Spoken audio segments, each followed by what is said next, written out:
Khabib Nurmagomedov and Islam Makhachev shared a behind-the-scenes moment that went viral fast. Khabib asked how Islam would do against his 2015 self, and Islam didn't hesitate. The old version wouldn't last around. The clip summed him up perfectly. Calm, confident, and miles ahead of where he started. Once Khabib's quiet training partner, he's now the face of Dagestan's new era. Sharper, colder, and every bit as dominant as his mentor once was. Ислам, третий вопрос. Если бы тебе пришлось бы драться самим собой 2015 года, Махачевым, 10 лет назад, сколько?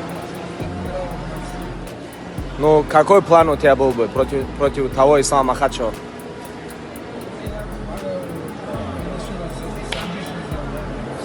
Тому Исламу сделал бы submission? Я вот и натуре. Disrespect.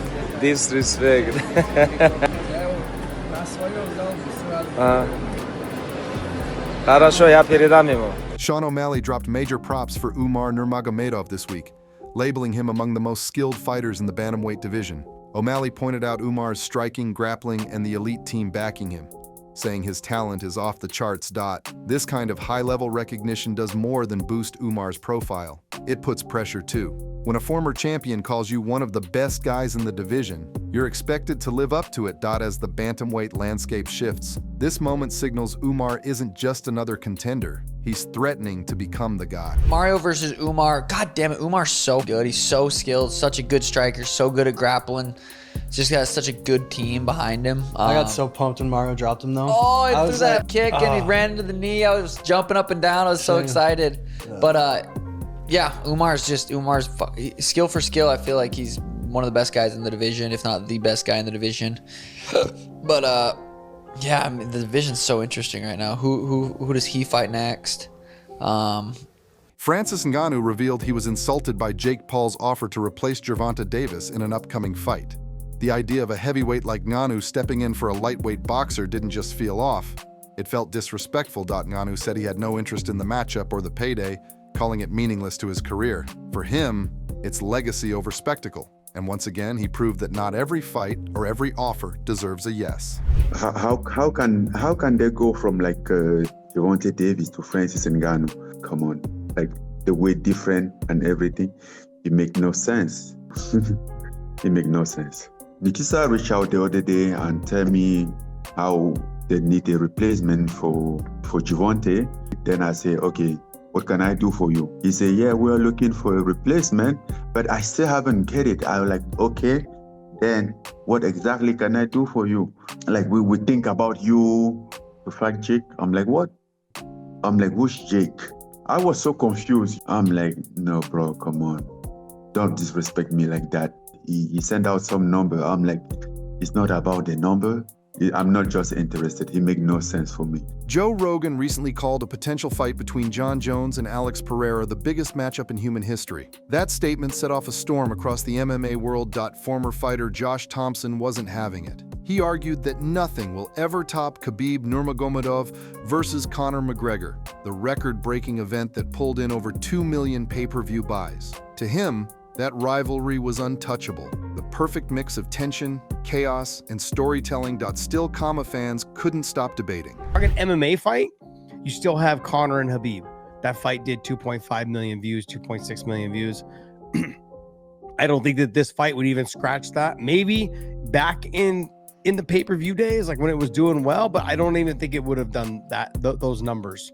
There's just too much animosity. Conor was a huge star. John's never been one to deliver. Now, are we just talking in terms of the excitement of it? Are we talking, at this moment, absolutely, it's the biggest fight to make. I don't think there's no other fight that you can make that will get this much pop at this moment in the sport. But to say that it's the biggest fight in human history, I'm gonna have to disagree. But look, I'm not saying that I'm not excited for this fight. I'm absolutely excited for this fight. If you want to put this fight together, I would love to see it. Ciryl Gane just reminded everyone why he's still one of France's biggest sports stars. At Paris Games Week 2025, the former heavyweight title challenger was swarmed by fans the moment he arrived. Crowds chanted his name, asking for photos and autographs as if he just won a world title. It's a clear sign that Gane's popularity in France hasn't faded, even after his setbacks in the octagon. While others chase belts, He's built something different, mainstream star power. Gane represents the new wave of European MMA, where charisma and national pride can carry a fighter far beyond the cage.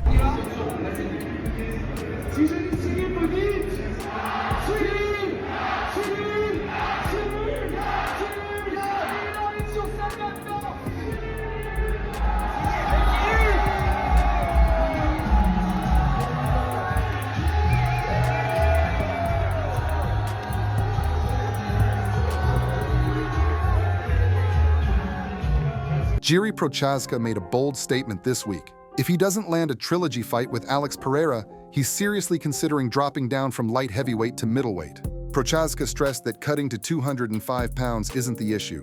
His body can handle it. But dropping to 185 pounds, middleweight, would be something and might be the shakeup his career needs. In a recent interview, you teased a potential move to middleweight if you can't get another fight with if you can't get a fight with Alex Pereira. So what would that look like for you? You're a big guy, so would that be a tough cut to middleweight, or would it not be too big of a deal? Man, let's see. Let's see. But I'm in. For me to cut to 93 is not problem. I think to 84 kilograms, like middleweight, will be really something. And I believe I can make it with my body, because I know my body, so I believe I can make it. But it depends. Like, I really want to bring the title to Czech Republic, light heavyweight. Ronda Rousey kicked up some noise this week after calling Joe Rogan just a fan with an audience, saying he's not a real expert because he never fought in MMA. That take spread quick, and Valentina Shevchenko wasn't having it. She fired back online, calling Rogan one of the most respected voices in the sport. To her, he's a martial artist through and through, someone who spent years breaking down fights, training, and giving MMA a platform long before it went mainstream. He's not an expert, he's a fan with an audience.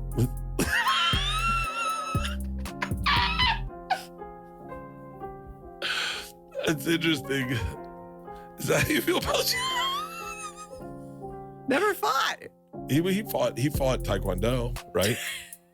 Never fought. That's not fighting. It's not fighting.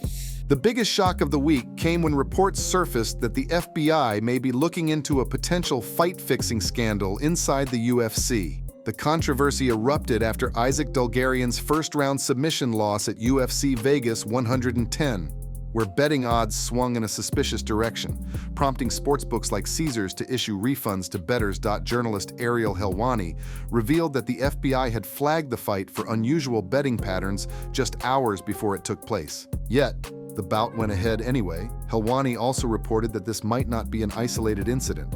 This is not an isolated incident. And what I mean by that is, I have talked to multiple people who have either experienced or know of others who experience situations where they have been approached about their willingness to do something like this. So I have been told by multiple people that they have been approached, they have been talked to and said, are you interested in this? Are you interested in throwing a fight for X amount of dollars? Believe that's what happened with Darrick Minner. And all signs right now are pointing to something of that sort happening here.